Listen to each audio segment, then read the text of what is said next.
Ok, voy a empezar a grabar en esta computadora y pues, ¿qué les parece si comenzamos? En principio, muchísimas gracias por su presencia. Pues ya vieron los problemas que tuvimos. Vamos a ver si terminamos para que la doctora Montserrat pueda alcanzar a ver el juego. No, no se crea, doctora. Hoy juega México, es importante también. Bueno, saludo y agradezco como editora responsable de la revista arbitrada Alter Enfoques Críticos, pues a los doctores Gustavo Adolfo Enríquez, que se encuentra de manera presencial en Morelos, presentando la revista, y por supuesto al doctor Luis Pérez Álvarez. Muchas gracias, doctor. Usted sabe que lo estimamos mucho acá en la revista y en la USEM. Ambos son coordinadores de la revista Alter número 25, que lleva por nombre La ciudadanía y subjetivación en México, cuerpo, educación y violencia en el pasado y el presente. De manera muy especial, quiero agradecer para que se presente esta revista a la 55 legislatura del Congreso del Estado de Morelos, que a través de la gestión del doctor Francisco Sandoval Vázquez, pues tenemos la oportunidad de concretar uno de los objetivos de divulgación pues de la editorial de Alter Enfoques Críticos y de su casa editorial, que es la Universidad del Centro de México. Quiero hacer mención que es la única sede en San Luis Potosí, es nuestra única sede. Y bueno, el objetivo es tejer puentes con los tomadores de decisiones, pues sí, qué mejor que trabajar con los institutos de investigaciones legislativas de los congresos que nos permitan y tengan la disposición de hacerlo, como en este caso el Congreso de Morelos y el Congreso de San Luis Potosí.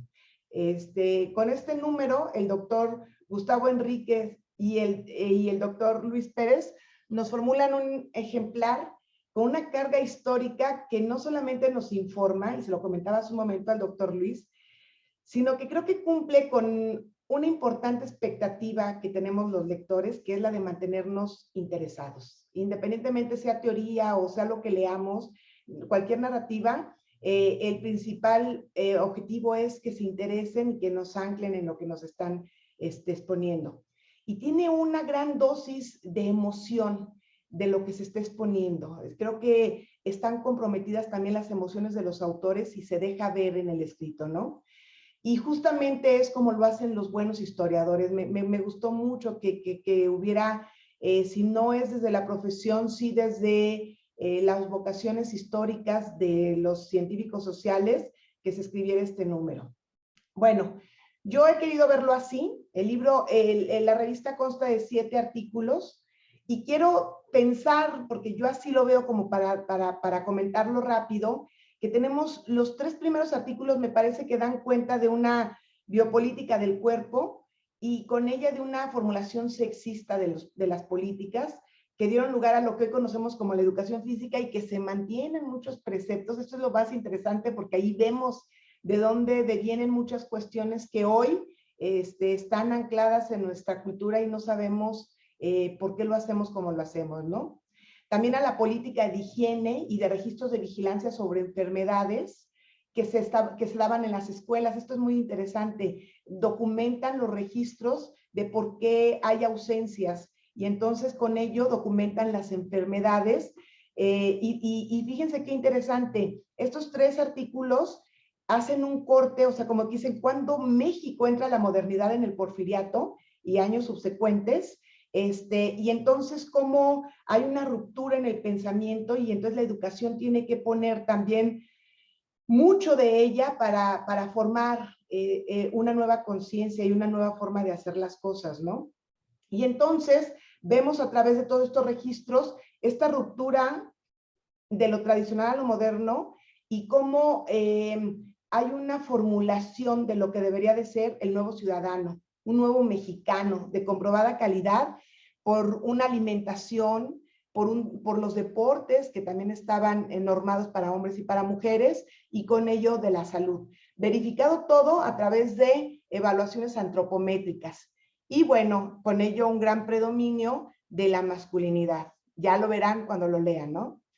Y bueno, interesante es cómo subsisten dentro de los registros de enfermedades por ausencias el mal de ojo, ¿no? Que ese aún continúa y es el vestigio de lo tradicional, ¿no? En las zonas rurales, pero también tiene que ver con una imposibilidad al acceso de la medicina alópata.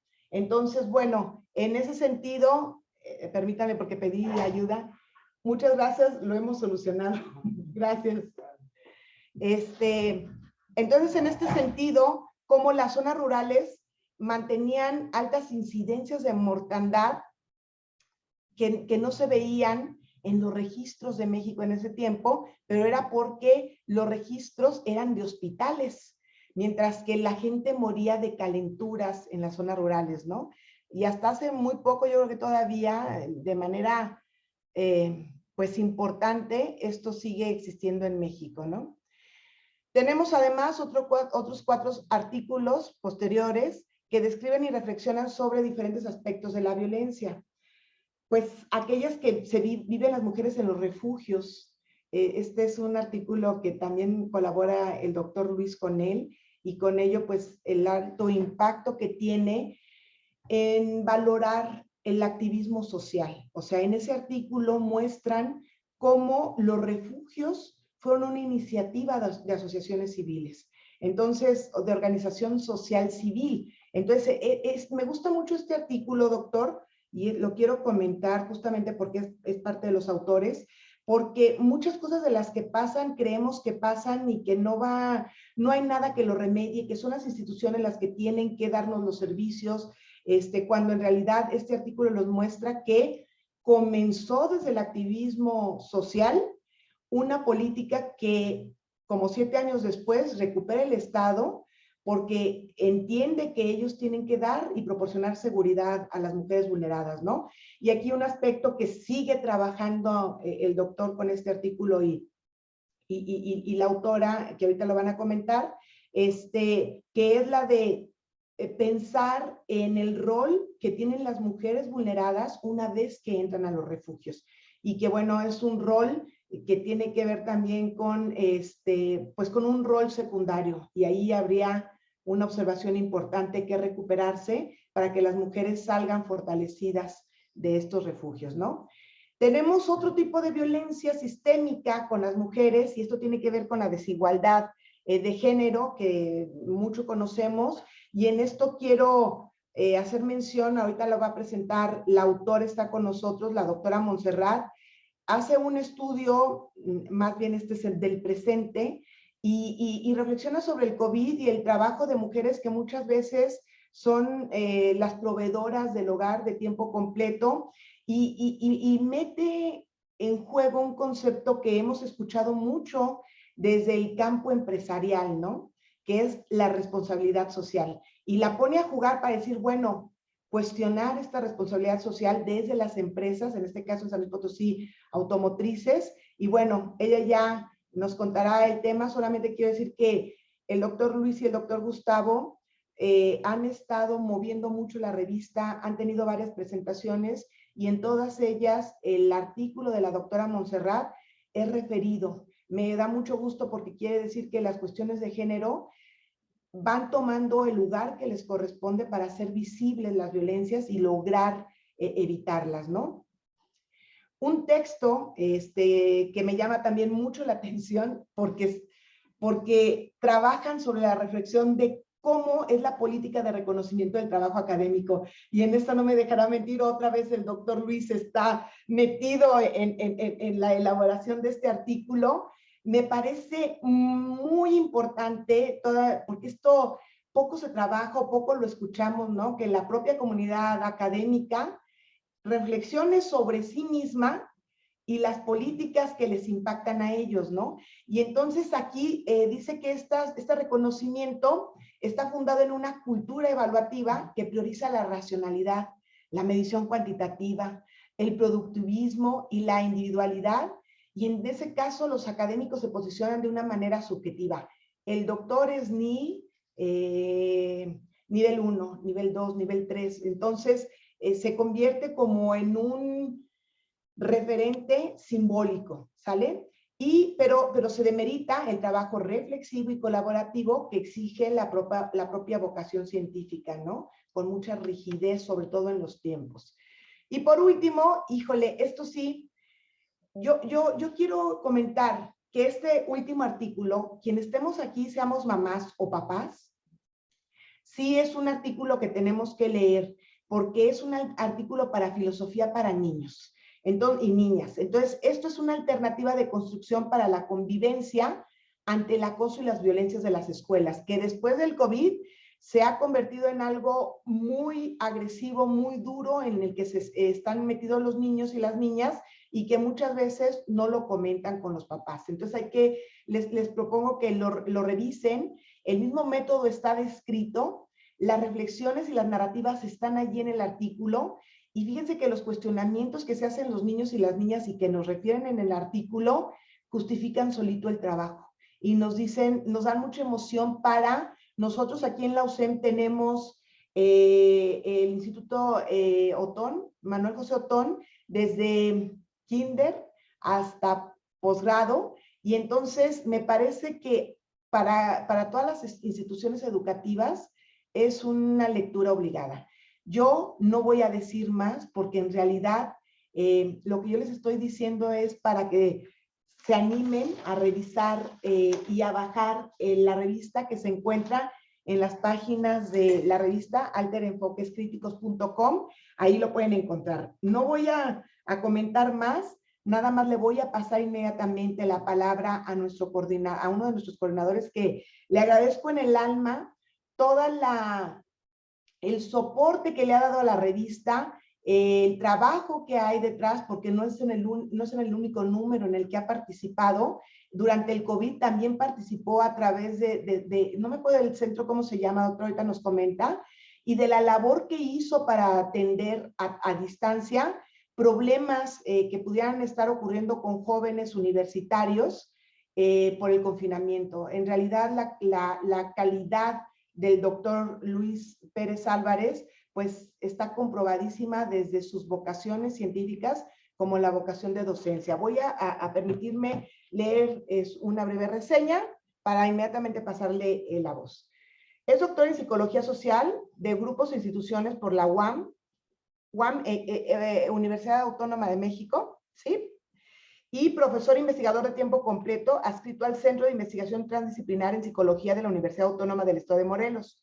Profesor con perfil deseable PRODEP, pertenece al Sistema Nacional de Investigadores, forma parte del cuerpo académico Desarrollo Psicológico y Procesos Educativos, miembros del Seminario Interinstitucional Cultura, Educación e Imaginario Social en la Ciudad de México, miembro de la Red de Investigadores sobre Adolescencia y Juventud, miembro cofundador del Seminario Internacional Psique, Educación y Sociedad, co-coordinador del Seminario Permanente del CIPSI, Epistemología de la Transdisciplinariedad.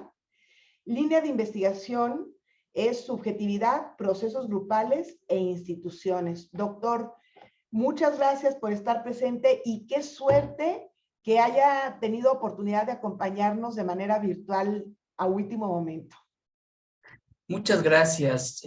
Yo lo que quiero es ser breve, reiterar pues mi agradecimiento a todos ustedes que tienen a bien impulsar este tipo de medios científicos, académicos, sin los cuales nosotros que nos dedicamos a coordinar proyectos, a hacer investigación con estudiantes de pregrado y posgrado, no tendríamos justamente este tipo de escaparates para dar a conocer más allá de nuestros recintos, de nuestras universidades, el impacto que tienen los temas que pues tocamos o que nuestros estudiantes deciden investigar, como en estos casos particulares en los que voy acompañando.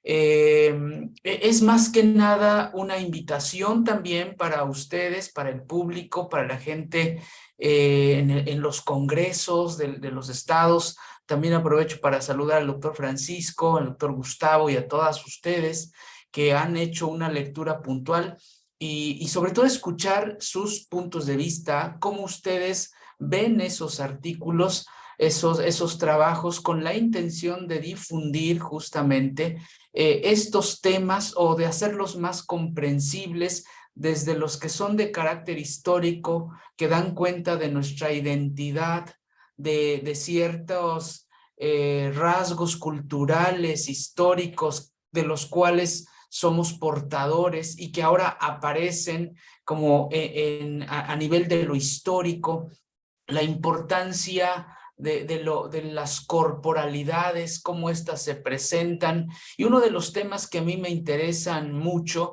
es el tema de la subjetividad y que va de la mano con el tema de ser hombre, ser mujer, ser niño. Y como lo decía la maestra Alicia, desde las infancias, las juventudes, los tipos de ser adultos, cruzan, entre otros, el tema de las violencias. Estas violencias de las cuales todos tenemos que estar realmente ocupándonos de estudiarlas, de visibilizarlas, de prevenirlas, y en su caso a quienes corresponda tomar medidas para que pues dejemos de ser una de las sociedades, lo digo con dolor, con pena, una de las sociedades más violentas que puede haber. Y en este sentido, pues solo una invitación para pues seguir pensando en uno de estos trabajos, el tema de los refugios, que también atravesó, iniciando este nuevo periodo de políticas públicas a nivel federal. Ya ven que causó revuelo, que si estos refugios iban a tener recurso, no iban a tener recurso, por una u otra razón. El caso es que trabajando al interior de este tipo de espacios, pues uno se da cuenta de la crudeza de las historias de las personas, mujeres particularmente, sus hijos e hijas que tienen que estar una temporada de 3 meses ahí aisladas de sus agresores, que particularmente son sus parejas, los padres de estos niños y niñas con los que se van a vivir ahí. Y también trabajando con el personal de estos refugios. En otras presentaciones hemos podido también escuchar las reflexiones que esto genera, porque el tipo de personas, mujeres que llegan a estos recintos, despiertan una serie de inquietudes en el personal de trabajo, y no es para menos. Las historias que llevan son muy fuertes. Esas historias que no se quedan ahí, que trascienden y que después tendríamos todos, habrá que decirlo en plural, hacer todo lo que esté de nuestro lado para evitar que las violencias físicas, simbólicas, institucionales, como sean, podamos detenerlas, empezando por nombrarlas. Entonces, eso como una invitación. El otro tema que también me parece interesante, y digo de estos dos particularmente, porque los investigadores tenemos como pauta desde hace tiempo, y hoy se ha hecho más énfasis en ello, que nuestros estudiantes de posgrado publiquen y sean primeros autores. Es algo que el Sistema Nacional de Investigadores nos exige, justamente para empujarlos, para impulsarlos a que ellos hablen, que sus voces, sus investigaciones lleguen. Por eso es que en muchos de estos trabajos aparecemos en segundo, tercero o en último lugar. Lo importante es que los jóvenes investigadores, mujeres investigadoras, las dos de estos trabajos, sean quienes sean la primera voz. El segundo trabajo pues da cuenta de un tema también de cuestiones, además de violencia de género. El tema del reconocimiento a las investigadoras en el Sistema Nacional de Investigadores del CONACYT es inequitativo, es desigual. Lo digo como varón, lo digo como hombre, hay mucho trabajo por hacer. Puede ser que a nivel estadístico ya se haya emparejado, puede ser que a nivel estadístico sean más o empiecen a ser más mujeres en el sistema de educación superior, en el sistema de investigadores, pero lo que ha hecho falta, todavía sigue haciendo falta, y hablo por mí, pero también por algunos cuantos que compartimos cuestiones de ser hombres, ser varones, que hay que seguir reconociendo las enormes brechas, las diferencias que hay todavía, aunque haya voces que digan que ya está más parejo, que ya hay más mujeres investigadoras, pero las mujeres atraviesan por momentos siendo investigadoras, por ejemplo, del embarazo en particular. Es un periodo que no les va a permitir, por más que se quiera, ser tan productivas como los varones que no atravesamos por ese tipo de situaciones. Entre otras, la crianza, el cuidado de la casa, etcétera, etcétera. Ahí me pongo del lado en el estudio y en la empatía del lado de ustedes. Veo que las que tienen abierta la cámara, al menos las que acabo de ver, son mujeres. Y el otro trabajo que acompañamos, por supuesto, el tema de la enseñanza de la filosofía, de los conocimientos desde la infancia, me parece que es una tarea que todos tendríamos que estar haciendo. Digo lo siguiente, si las escuelas no lo hacen, tendríamos que hacerlo los padres de familia, los amigos, los vecinos. Muchas veces le dejamos la tarea a las instituciones o a los tomadores de decisiones, pero quienes realmente estamos en casa, en las escuelas, acompañando a nuestros hijos, sean de primaria, de secundaria o de educación superior, somos los padres. Y hay una labor fuerte que tenemos que empujar, y cuando hablamos de la importancia del pensamiento reflexivo, de la filosofía, no hay que esperar a que la escuela lo haga todo. Tenemos que empezar desde abajo, y a eso me refiero con el tema de la importancia enorme que tenga que los niños y niñas despierten rápidamente, tempranamente, a ideas que luego las vamos a encontrar ya en la juventud. Si empezamos desde antes, los niños van a estar pues más preparados para afrontar problemáticas como las que en este tipo de revistas se dan a conocer de manera plural, abierta para la crítica, para la reflexión. Pues no quiero continuar porque, pues si me dejan, como ven, esto nos llevará más tiempo. Simplemente agradecer, todavía no escucho las lecturas, pero anticipo que han sido lecturas muy puntuales, muy cuidadosas y sobre todo críticas, que habrá que también decirlo, ¿no? Los trabajos de nosotros los investigadores mejoran cuando hay crítica, cuando hay evaluación de lo que hacemos, para mejorarlo permanentemente. Pues nada, invitarles que la revista siga circulando. Ya la maestra Villagómez les dijo, ahí está la página, y tiene, además de muchas ventajas, es de acceso libre. Hay revistas que ya saben que uno tiene que pues pagar. Esta es de acceso libre. Uno la puede distribuir entre sus estudiantes, sus colegas, sus conocidos, no solo para que lean, sino también para que se animen a enviar trabajos a este conjunto editorial que es de alta calidad. Pues dejo ahí mis palabras para escuchar a los demás. Muchas gracias. Muchas gracias, doctor Luis. Voy a dar la palabra a una de las autoras. Quiero hacer nada más mención de que nos acompaña la maestra Rocío Humara. Muchas gracias, Rocío. Ella es directora de posgrado de la UCEM y justamente está aquí con algunos alumnos de posgrado en educación. Para nosotros es muy importante que ocupen el contenido de los trabajos, que aquí se ven 25, 20 cuartillas, pero en realidad hay un trabajo enorme detrás de esto, ¿no? Entonces, muchísimas gracias por su presencia. A los estudiantes de UCEM también, muchas gracias, Rocío. Bueno, voy a presentar a la doctora Montserrat. Ella es Beatriz Montserrat Gómez Martínez, es doctora en Ciencias Sociales por el Colegio de San Luis, maestra en Ciencias Sociales y Relaciones Internacionales del Pacífico por la Universidad de Guadalajara, candidata al Sistema Nacional de Investigadores desde diciembre del 2020, investigadora por proyecto en el Colegio de San Luis AC, Departamento de Estudios Políticos Internacionales, línea de Estudios Políticos Internacionales, investigadora en el proyecto San Luis Potosí, Segundo Salalba, Instantes para una Memoria Compartida.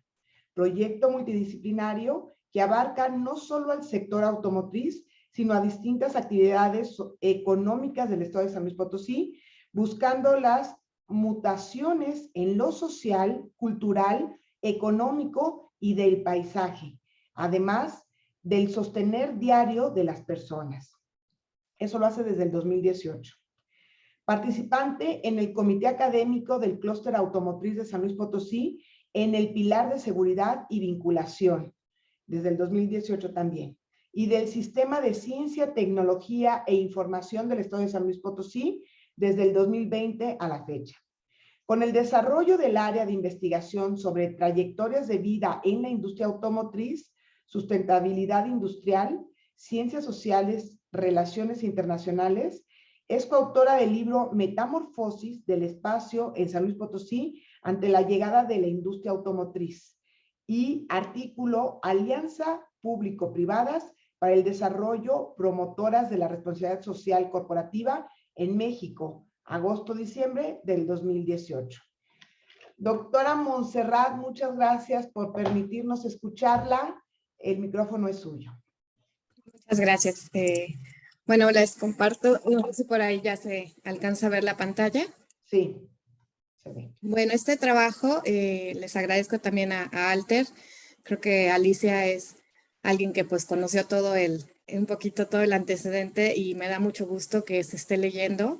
Siempre, como dice, esas 20-25 páginas se ven muy fáciles, pero hay todo un reto atrás y mucha gente que también ahí sin ellos no se hubiera dado, ¿no? Este trabajo lo nombré Mujer Siglo XXI, Trabajo, Equidad y Familia en la Industria Manufacturera de San Luis Potosí durante la pandemia del coronavirus.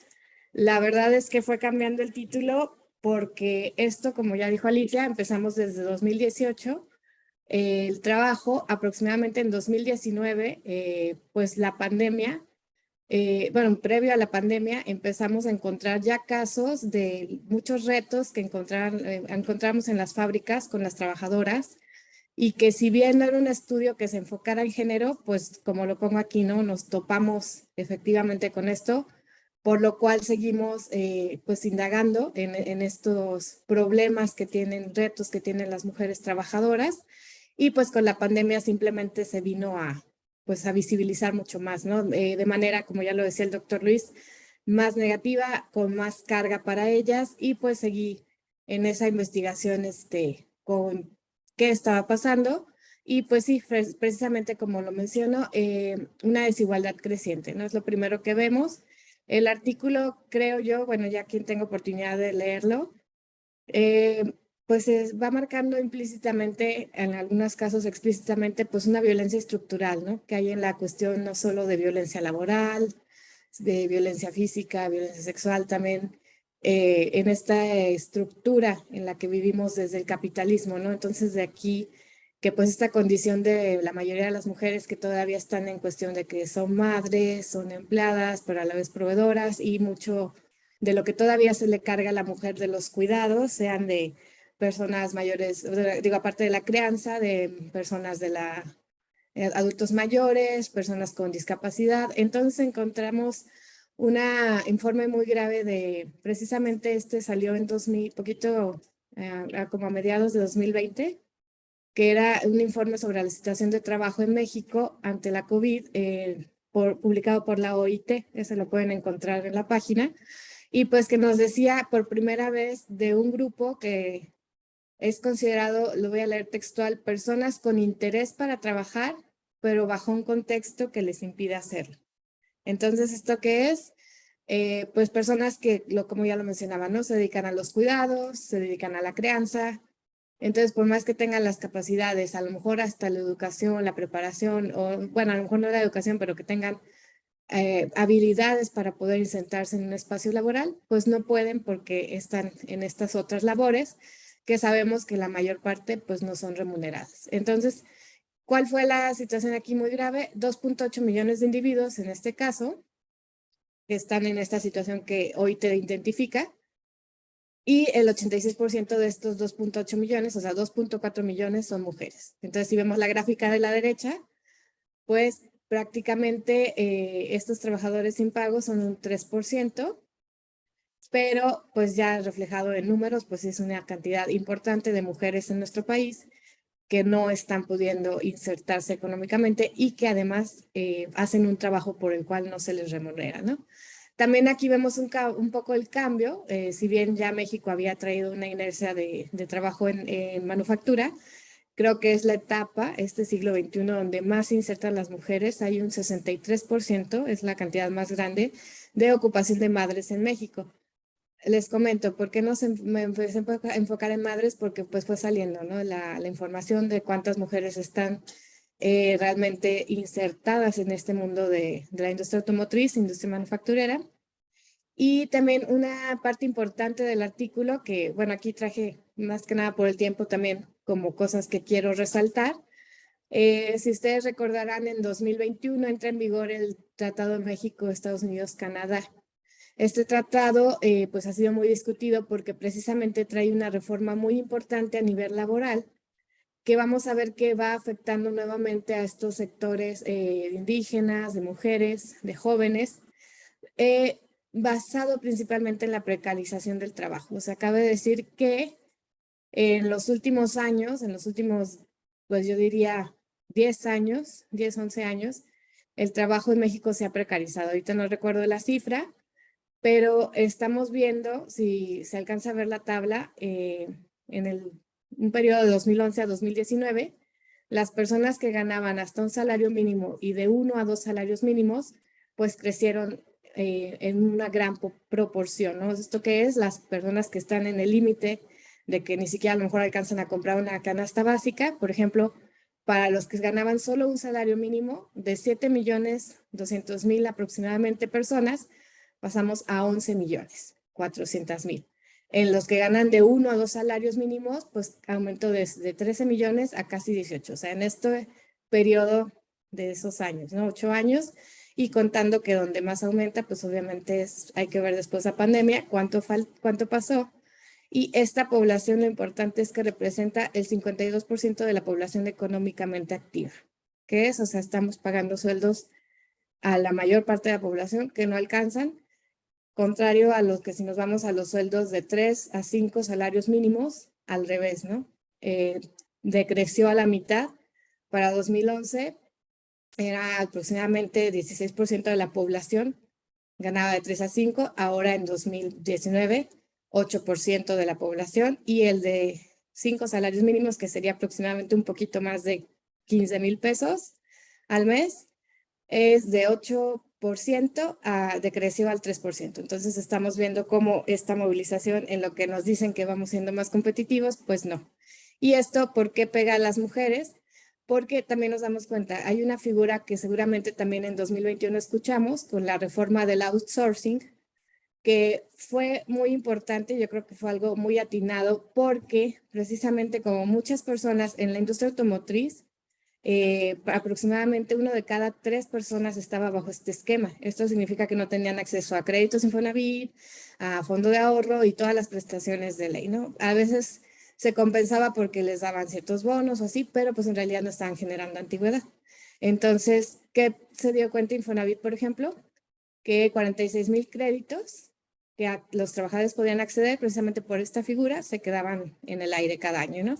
Y en este esquema es importante que muchas trabajadoras de la industria, que ya representan actualmente el 35.3% de la población manufacturera, o sea, todavía estamos, digamos, mucho más abajo que la participación masculina, pero pues ya en un nivel más, históricamente es el más alto, y pues entonces todas estas mujeres también no tenían el acceso a estos créditos.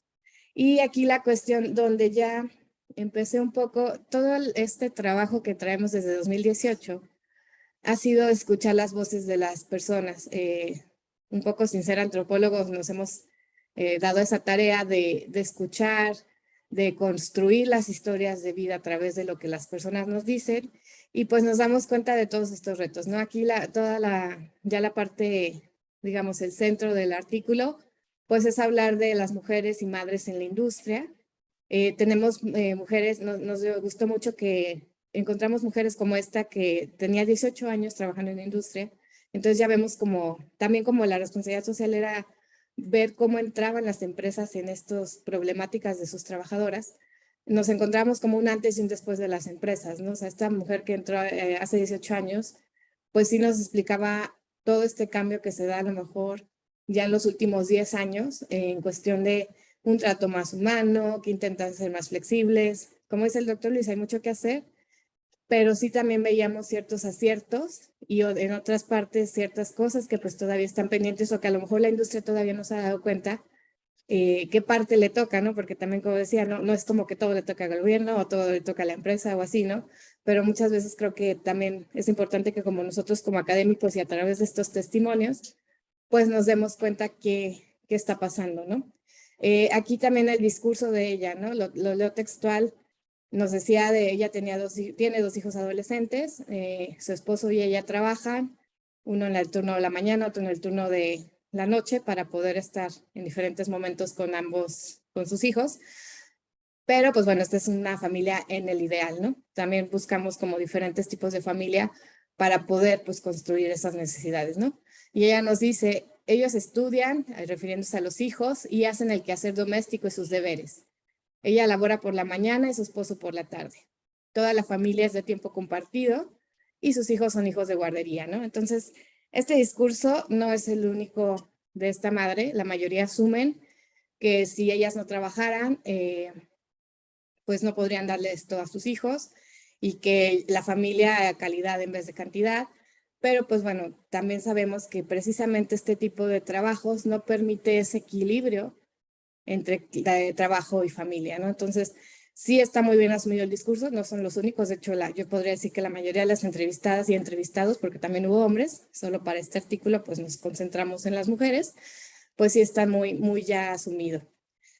Después empezamos a ver varios casos, aquí comparto algunos, hay más en el artículo, pero los que se me hicieron más importantes para demostrar esta parte de cuando no hay una violencia física o sexual, hay una violencia laboral, entonces como que parece ser tristemente que ninguna mujer se escapa, ¿no? De algún tipo en el camino, ¿no? Esta entrevistada es una administrativa, terminó licenciatura, y bueno, ella nos comentaba, yo la entrevisté en 3 ocasiones, una antes de pandemia, otra durante pandemia y ya como después en el año pasado para ir viendo pues cómo iban sus situaciones de familia, trabajo. Y ella solicitó justo cuando se acababa de hacer mamá, que lo decía ya el doctor Luis,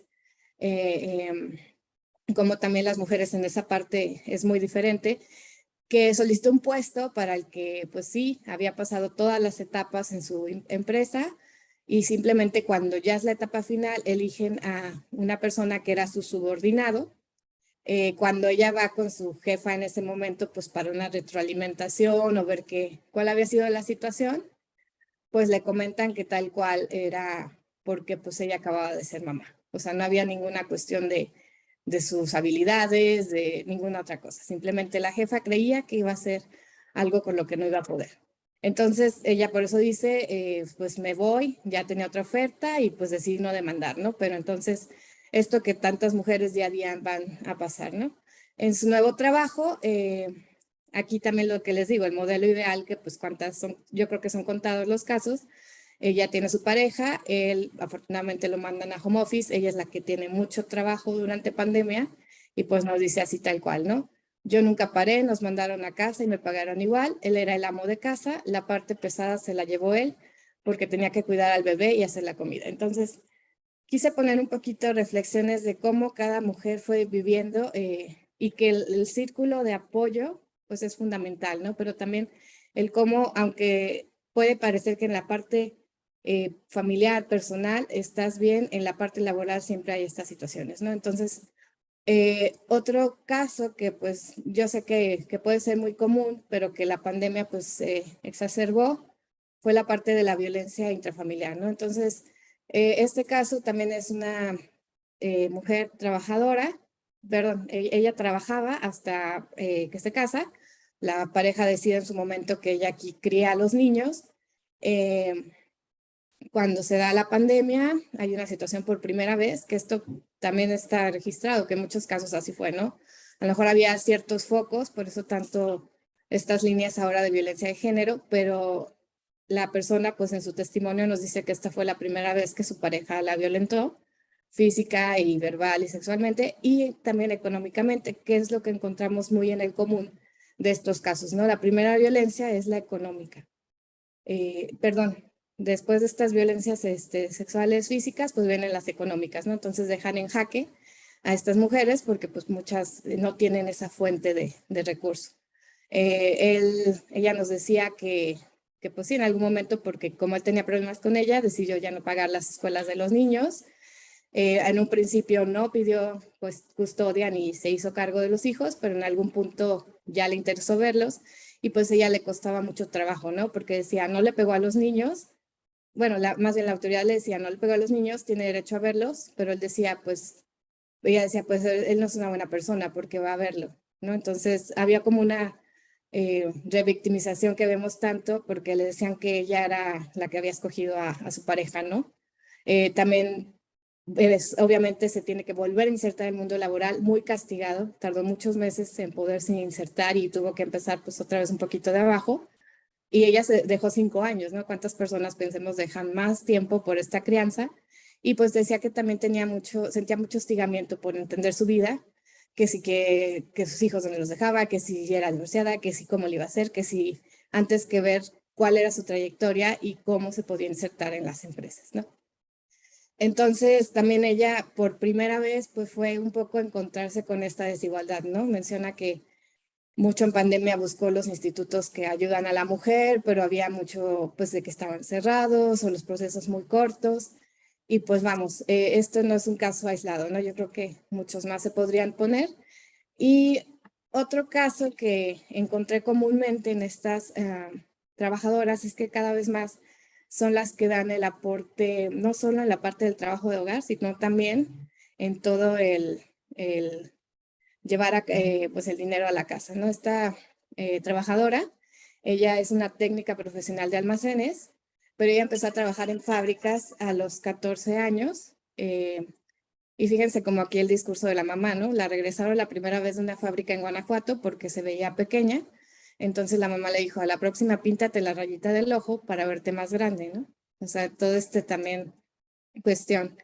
Ella, pues a partir de esa edad siguió trabajando, en algún punto de su vida termina sus estudios de preparatoria.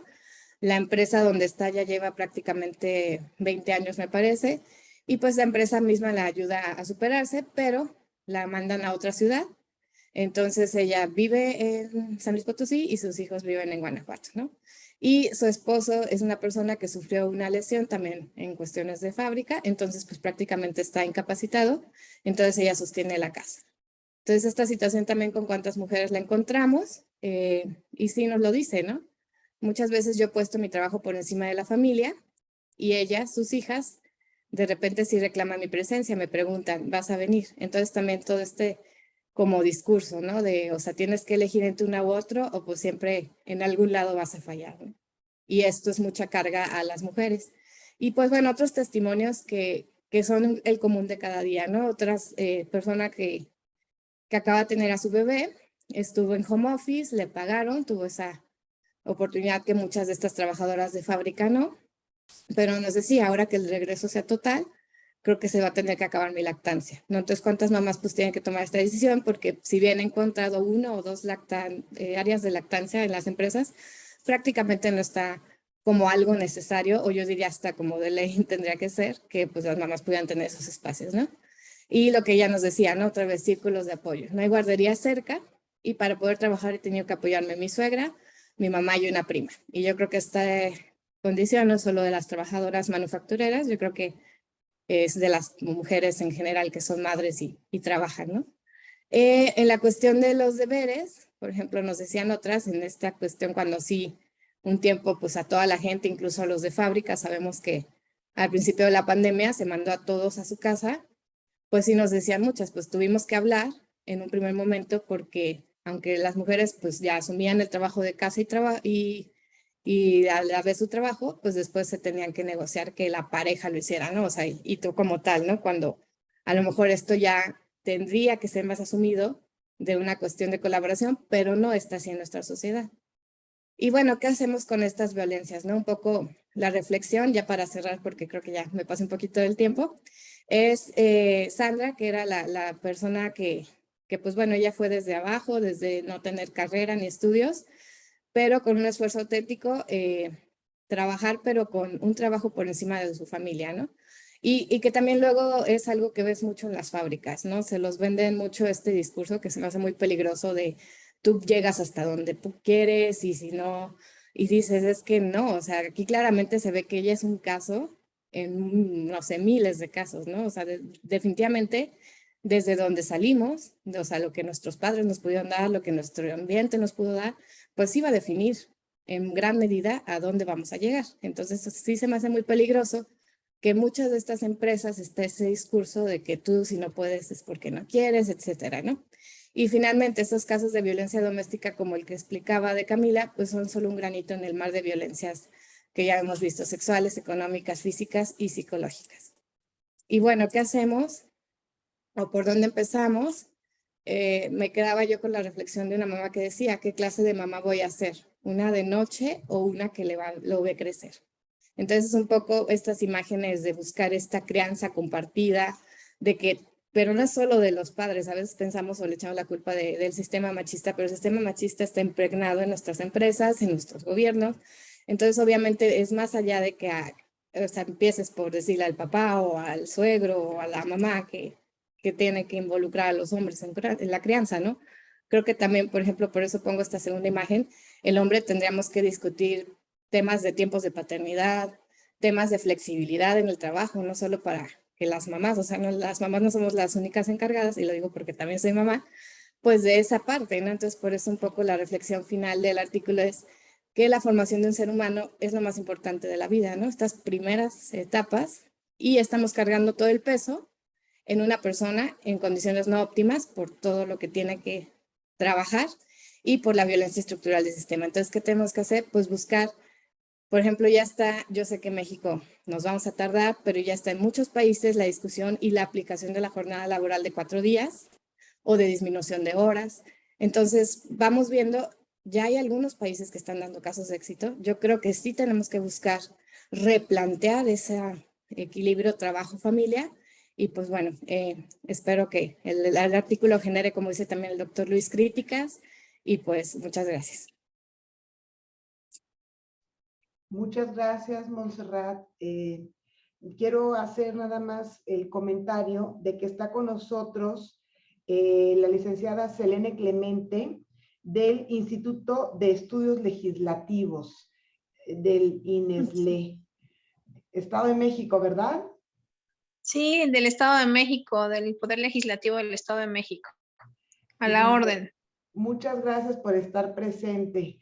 Pues también nosotros a la orden lo que buscamos es que muchas veces, y lo entiendo así, trabajan sobre leyes que ya están hechas o recuperan algunos documentos o cuestiones que podrían ser investigaciones sociales para nutrir la legislación, ¿no? Entonces, justamente en ese mismo tenor estamos nosotros y bueno, qué mejor que aquí hay investigadores con mucha experiencia que en algún momento podríamos también colaborarles. Nuestra intención es colaborar con nuestra nación, ¿no? A través de las leyes, que es donde, digamos que es el principio, porque hay muchas cuestiones que se tienen que resolver, pero hemos entendido que si lo resolvemos desde el asunto legislativo, pues luego lo que toca es fortalecer a las asociaciones civiles, pero en un marco de la ley, ¿no? Entonces, agradecemos mucho su presencia, de verdad.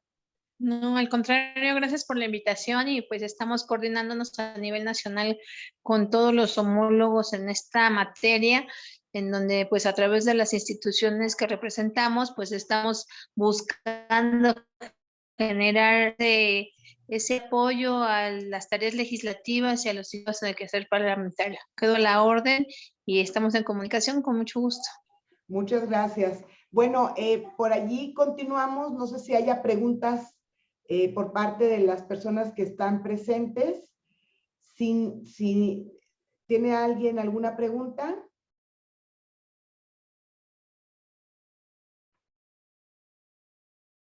Ok, entonces, si no hay ninguna pregunta, no sé, la maestra Rocío, si quiera comentar algo desde el posgrado de USEM.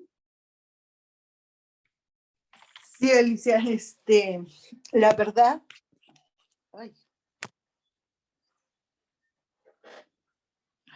perdón, ahí va. Creo que toda esta investigación sobre género que hace y sus perspectivas, incluso los techos de cristal para las mujeres, es sumamente importante visibilizarnos. Y yo creo que esta parte de la investigación que la doctora presenta es precisamente para concientizar que la violencia, lo mencionó ella de física y verbal, que son de las primeras, pero la violencia económica es la que más sufre la mujer. Y yo creo que por eso muchísimo las instituciones públicas le apuestan a este empoderamiento económico de la mujer para que no siga bajo ese yugo de la violencia económica, que teniendo ese empoderamiento rompe los esquemas y las cadenas, digamos así, de esa violencia verbal, de esa violencia física que va arrastrando. Y como dice la doctora, o sea, son años, aunque dicen que vamos adelante, todavía nos falta mucho por hacer, muchísimo. Simplemente el pasado 25 de noviembre, que es el Día de la No Violencia hacia la mujer, pocas instituciones se manifestaron en eso, o sea, donde no conocen la historia de dónde nace. Y pues yo creo que desde las universidades hay que hacer conciencia y preparar, orientar y que las mujeres sepan precisamente todo lo que nos ayuda y las fortalezas que tiene una mujer preparada. Sí. Y pues felicidades, doctora. Muchas gracias. Muchas gracias. Muchas gracias, Rocío. Bueno, nada más recordarles, la editorial de Alter está interesada en colaborarles a través de la vinculación con tomadores de decisiones. Pueden bajar todos los números anteriores en la página www.alterenfoques.com. A sus órdenes también, si necesitan que podamos donar revistas en físico, porque también se imprimen algunos ejemplares. Con todo gusto se pueden comunicar a la Coordinación de Investigación de USEM con una servidora, Alicia Villagómez. Y bueno, si no hay más preguntas, y agradeciendo siempre la participación de todos ustedes, podemos dar por concluida esta presentación de Alter. ¿Vale? Muchas gracias. Licenciada. Muchísimas gracias. Por allí lo que se le ofrezca, trabajamos con redes de investigación y sí estamos muy interesados en colaborar. Si gustan, les escribo ahorita mi número personal para que cualquier cosa nos pongamos en comunicación y a ver qué podemos conjuntamente armar en el próximo año.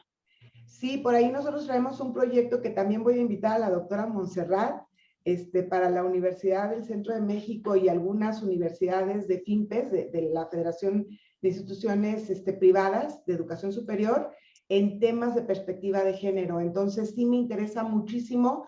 Yo por aquí en el chat, licenciada, le dejé mi teléfono. Montserrat, me estaré comunicando contigo justamente para platicarte de qué va y a ver claro cómo que sí. ¿Sale? Y hacer Sí, muchas cosas gracias. Sí, en lo práctico. sí, no, ¿Sale? así es, sí, se necesita mucho. Bueno, pues muchísimas gracias. Tomo también su teléfono, licenciada. Sí, necesitamos mucha colaboración y justamente para eso están hechos estos trabajos para la vinculación y que lo que se hace en campo tenga una aplicación práctica y un beneficio de impacto social. ¿Sale? Pues muchas gracias. Montserrat, no sé si ya tomaste el número para poder cerrar la sesión. Sí, ya, muchas gracias. Estamos en comunicación, maestra Selene. Muchas gracias a todos, doctor. Que tengan Muchas gracias. muy bonito día. Un abrazo a todos y todas. Un gusto. Igualmente. Saludos. Hasta luego. Hasta luego. Gracias. Adiós. Adiós.